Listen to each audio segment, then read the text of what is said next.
Assalamualaikum warahmatullahi wabarakatuh. Alhamdulillahirabbil alamin. Wassalatu wassalamu ala sayyidina Muhammadin wa ala alihi wa sahbihi ajmain. Amma ba'du. Yang kami hormati dosen pengampu mata kuliah Tauhid, yaitu Bapak Munif Solihan yang berbahagia. Perkenankan kami dari kelompok 4 untuk mempresentasikan hasil kerja kelompok kami yang bertema ketauhidan orang-orang Mu'tazilah. Sebelum itu, kami akan memperkenalkan anggota-anggota dari kelompok 4 tersebut. Yang pertama ada Rizky Ajeng Islami, yang kedua ada Hasim Arsyad, dan yang ketiga ada Rudi Firmansyah, yang keempat ada Asri Nurhayati, dan yang terakhir ada Sri Anim. Baiklah, untuk mempersingkat waktu, mari kita dengarkan dan mari kita simak penjelasan dari kelompok kami. Semoga ilmu-ilmu yang telah kami dapat bisa bermanfaat bagi teman-teman semua. Oke guys ya, langsung saja kita menuju ke pembahasan. Sejarah munculnya aliran Mu'tazilah. Secara harfiah, kata Mu'tazilah berasal dari i'tazala yang berarti berpisah atau memisahkan diri, yang berarti juga menjauh atau menjauhkan diri. Mu'tazilah secara etimologis bermakna orang-orang yang memisahkan diri. Aliran Mu'tazilah muncul di kota Basrah, Irak pada abad kedua Hijriah, tahun 105 sampai 110 Hijriah, tepatnya pada masa pemerintahan Khalifah Abdul Malik bin Marwan dan Khalifah Hisham bin Abdul Malik. Pelopornya adalah seorang penduduk Basrah mantan murid Al-Hasan Al-Basri yang bernama Wasil bin Atta Al-Makhzumi Al-Ghazal yang lahir di Madinah tahun 700 Masehi. Kemunculan ini adalah karena Wasil bin Atta berpendapat bahwa Muslim berdosa besar, bukan mukmin dan bukan kafir yang berarti ia fasik. Imam Hasan Al-Basri berpendapat mukmin berdosa besar masih berstatus mukmin. Secara teknis, istilah Mu'tazilah menunjuk pada dua golongan, yaitu golongan yang pertama muncul sebagai respon politik murni. Golongan ini tumbuh sebagai kaum netral politik, khususnya dalam arti bersikap lunak dalam menangani pertentangan antara Ali bin Abi Thalib dan lawan-lawannya, terutama Muawiyah, Aisyah, Thalhah, dan Abdullah bin Zubair. Golongan inilah yang mula-mula disebut kaum Mu'tazilah karena mereka menjauhkan diri dari masalah pertikaian khilafah. Kelompok ini bersikap netral tanpa stigma teologi. Golongan yang kedua muncul sebagai respon persoalan teologi yang berkembang di kalangan Khawarij dan Murji'ah. Akibat adanya peristiwa tahkim, golongan ini muncul karena mereka berbeda pendapat dengan golongan Khawarij dan Murji'ah tentang pemberian status kafir terhadap pelaku dosa besar. Usul al-Khamsah, 5 landasan pokok atau ajaran dasar teologi Mu'tazilah. Yang pertama, at-tauhid, keesaan. At-tauhid atau pengesaan Tuhan merupakan prinsip utama dan intisari dalam ajaran Mu'tazilah. Ketauhidan golongan Mu'tazilah adalah yang pertama, Tuhan tidak bersifat qadim, berdasarkan Quran Surat Asy-Syura ayat 9. Yang kedua, mereka menafikan atau meniadakan sifat-sifat Allah. Yang ketiga, Allah bersifat aliman, qadiron, hayyan, sami'an, basyiran, dan sebagainya adalah dengan zatnya. Tetapi ini bukan keluar dari zat Allah yang berdiri sendiri. Artinya Mu'tazilah menolak konsep Tuhan memiliki sifat-sifat menggambarkan fisik Tuhan. Yang keempat, Allah tidak dapat diterka dan dilihat mata walaupun di akhirat nanti. Yang kelima, mereka menolak aliran Mujassimah, Musyabihah, dualisme, dan trinitas. Yang keenam, Tuhan itu bukan benda dan tidak berlaku tempat padanya. Dan yang terakhir, Al-Quran itu baru diciptakan. Al-Quran adalah manifestasi kalam Tuhan. Al-Quran terdiri atas rangkaian huruf, kata, dan bahasa yang satunya mendahului yang lainnya. Yang kedua yaitu al-adl atau keadilan. Ajaran dasar Mu'tazilah yang kedua yaitu al-adlu, yang berarti Tuhan Maha Adil. Adil merupakan hal untuk menunjukkan kesempurnaannya. Karena Tuhan Maha Sempurna, Dia pasti Maha Adil. Ajaran tentang keadilan ini berkaitan dengan A. Perbuatan manusia. Yang menurut Mu'tazilah, manusia melakukan dan menciptakan perbuatannya sendiri terlepas dari kehendak dan kekuasaan Tuhan, baik secara langsung maupun tidak langsung. B. Berbuat baik dan terbaik.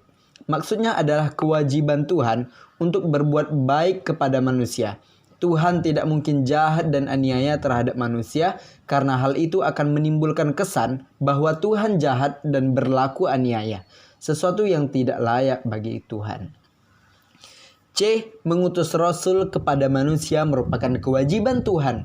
Karena alasan-alasan, yang pertama, Tuhan wajib berlaku baik kepada manusia dan hal itu sulit terwujud kecuali dengan mengutus Rasul kepada manusia. Yang kedua, Al-Quran secara tegas mengatakan kewajiban Tuhan untuk memberikan belas kasih kepada manusia. Cara terbaik untuk maksud tersebut yaitu dengan mengutus Rasul. Quran Surah Asy-Syu'ara ayat 26 hingga 29.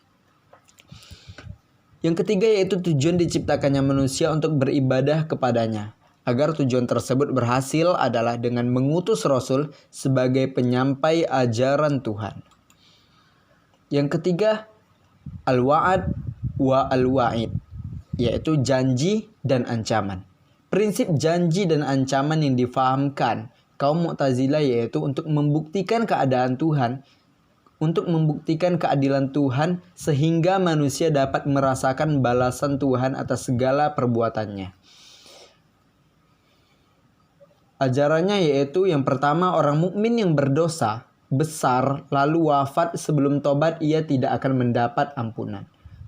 Yang kedua, di akhirat tidak akan ada syafaat sebab syafaat berlawanan dengan wa'ad dan wa'id atau janji dan ancaman. Dan yang ketiga, Tuhan akan membalas kebaikan manusia yang telah berbuat baik dan akan menjatuhkan siksa terhadap manusia yang melakukan kejahatan. Quran Surah Al-Humazah ayat 1-9. Baiklah, saya akan melanjutkan pada poin yang keempat, yaitu al-manzilah bain al-manzilatain, atau tempat di antara kedua tempat. Inilah ajaran yang mula-mula menyebabkan lahirnya mazhab Mu'tazilah. Adapun pokok ajaran ini adalah membawa mukmin yang melakukan dosa besar dan belum tobat, maka ia bukan lagi mukmin atau kafir, tetapi fasik. Pelaku dosa besar tidak dapat dikatakan mukmin secara mutlak, karena itu keimanan menuntut adanya kepatuhan kepada Tuhan, tidak cukup dengan pengakuan dan pembenaran saja. Maka berdosa besar bukanlah kepatuhan melainkan kedurhakaan. Oleh sebab itu, pelakunya tidak dapat dikatakan kafir secara mutlak karena ia masih percaya kepada Tuhan, Rasul-Nya, dan dapat mengerjakan pekerjaan yang baik di lain waktu. Selanjutnya, poin yang kelima yaitu al-amr bin al-ma'ruf wa al-nahi an al-munkar, menyuruh kebaikan dan melarang keburukan. Ajaran ini menekankan keberpihakan kepada kebenaran dan kebaikan. Ini merupakan konsekuensi logis dari keimanan seseorang. Pengakuan keimanan harus dibuktikan dengan perbuatan baik, diantaranya dengan menyuruh orang berbuat baik dan mencegahnya dari kejahatan. Perbedaan mazhab Mu'tazilah dengan mazhab lain mengenai ajaran kelima ini terletak pada tata pelaksanaannya. Menurut Mu'tazilah, jika memang diperlukan kekerasan, dapat ditempuh untuk mewujudkan ajaran tersebut. Selanjutnya yaitu pemikiran aliran Mu'tazilah. Yang pertama, pada poin A, tentang status pelaku dosa besar. Orang ini dikatakan tidak mukmin dan tidak kafir, tetapi fasik, dan ditempatkan tidak di surga dan tidak di neraka, tetapi menempati satu tempat di antara dua tempat yang terkenal dengan satu dasar dari ajaran Mu'tazilah, yaitu manzilah bain al-manzilatain.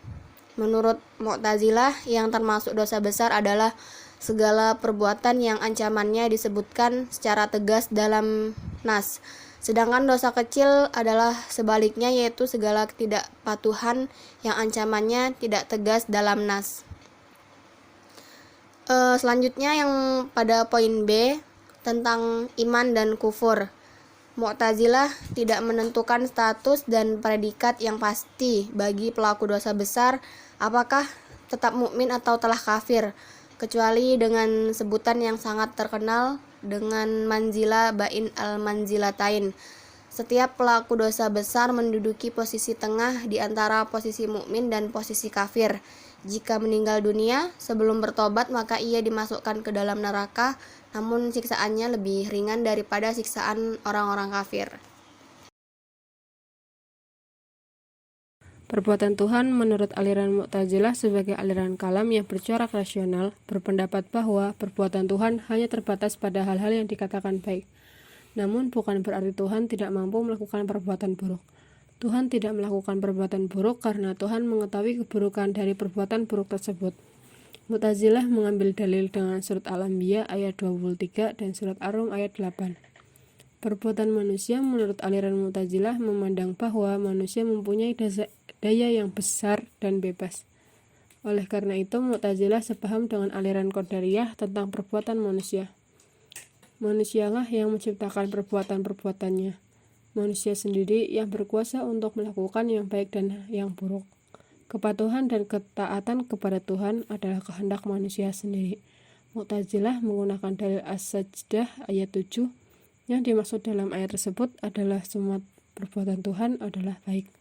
Dengan demikian, perbuatan manusia bukanlah perbuatan Tuhan, karena di antara perbuatan manusia ada perbuatan jahat. Maka manusia akan mendapatkan balasan jika melakukan perbuatan jahat. Sekiranya perbuatan manusia adalah perbuatan Tuhan, maka balasan dari Tuhan tidak akan pernah ada artinya. D. Tentang sifat-sifat Allah. Menurut Mu'tazilah, Tuhan tidak memiliki sifat yang ada hanya zatnya. Semua sifat yang dikatakan itu melekat pada zatnya. E. Tentang kehendak mutlak Tuhan dan keadilan Tuhan. Aliran kalam rasional yang menekankan kebebasan manusia cenderung memahami keadilan Tuhan. Mu'tazilah berpendapat bahwa Tuhan itu adil dan tidak mungkin berbuat zalim. Dengan demikian, manusia diberi kebebasan untuk melakukan perbuatannya tanpa ada paksaan sedikit pun dari